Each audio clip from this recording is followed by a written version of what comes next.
Welcome to Tech Blueprint, a window that lets you know the latest technology news in the world.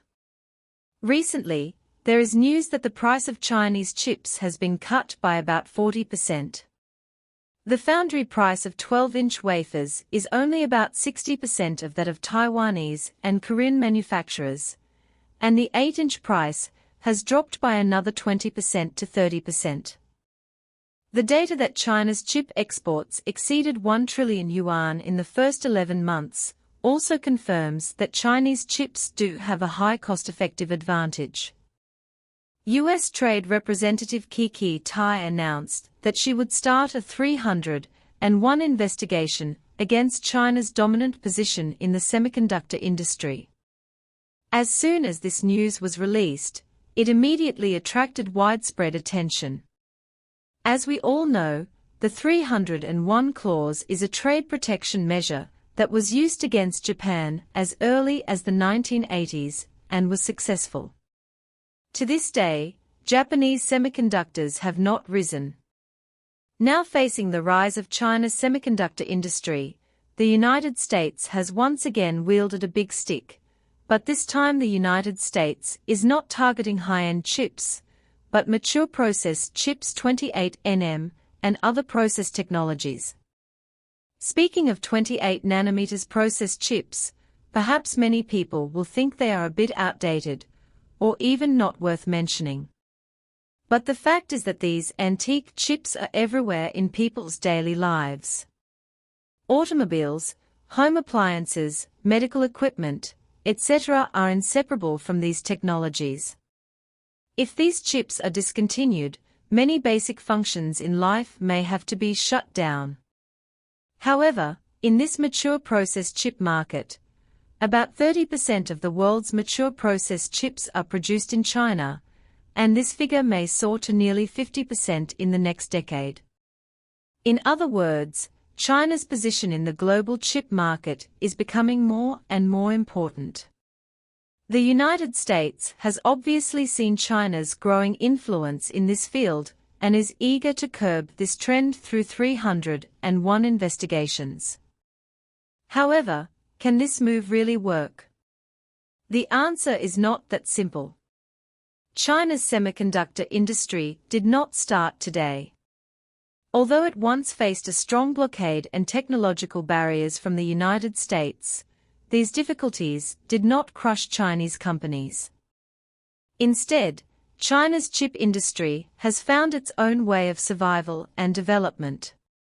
From chip design, manufacturing to packaging and testing, domestic companies are constantly expanding their technological boundaries while promoting the gradual improvement of the industrial chain. In 2023, China's chip exports exceeded 900 billion yuan, and in the first 11 months of 2024, China's chip exports exceeded 1 trillion yuan. According to this development momentum, it is almost certain that it will exceed 1 trillion yuan every year in the future. Behind every piece of data is actually the evidence of the continuous growth of China's chip industry. Is this scene very similar? Doesn't it look like when Chinese telecom companies surpassed the West in the 5G field? The United States also launched an investigation into Chinese companies' 5G, but the result may be exactly the same as 5G, in vain. Mature process chips, that is, 28 nanometers and other chips, are indeed a bit rough compared to the high-precision chips in the hands of TSMC and Samsung, like a kitchen knife for surgery. But don't underestimate this 28 nanometers process chip, which is an all-round player in the chip industry. Although it seems outdated to produce mobile phones and PC chips, it is indispensable for home appliances, automobiles, the Internet of Things, medical care, and even the artificial intelligence industry. Because 28 nanometers chips not only have very good performance, the key is that the price is very cheap, known as the king of cost performance, can meet about 80% to 90% of the market demand, and the demand is very stable. U.S. Secretary of Commerce Raimondo said that in the U.S. semiconductor supply chain, about two-thirds of the products contain basic chips made in China, which really echoed Zhong Xiaozheng's original words, "Chinese chips are everywhere." The United States is known as the Silicon Valley of the world, and has firmly controlled upstream and downstream technologies and industrial chains for many years. Now not only has the export of domestic chips exceeded 1 trillion, but even the domestic market has been stolen. Where can America put its old face? The reason why domestic chips dare to reduce prices so much has a lot to do with the technology and production capacity of domestic chip factories. When TSMC and Samsung sprinted to 3 nanometers high-precision technology, domestic academicians gave advice that 28 nanometers is basically enough. After that, domestic chip factories invested hundreds of billions of yuan in expanding production and building factories in many places, and tens of billions of funds were invested in research and development. Not only is the yield of 28 nanometers close to 100%, but 14 nanometers has also achieved mass production. Naturally, domestic chips have the confidence to reduce prices.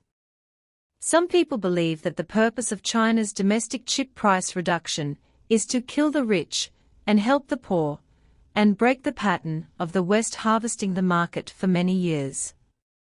If you think so, people's pattern is small.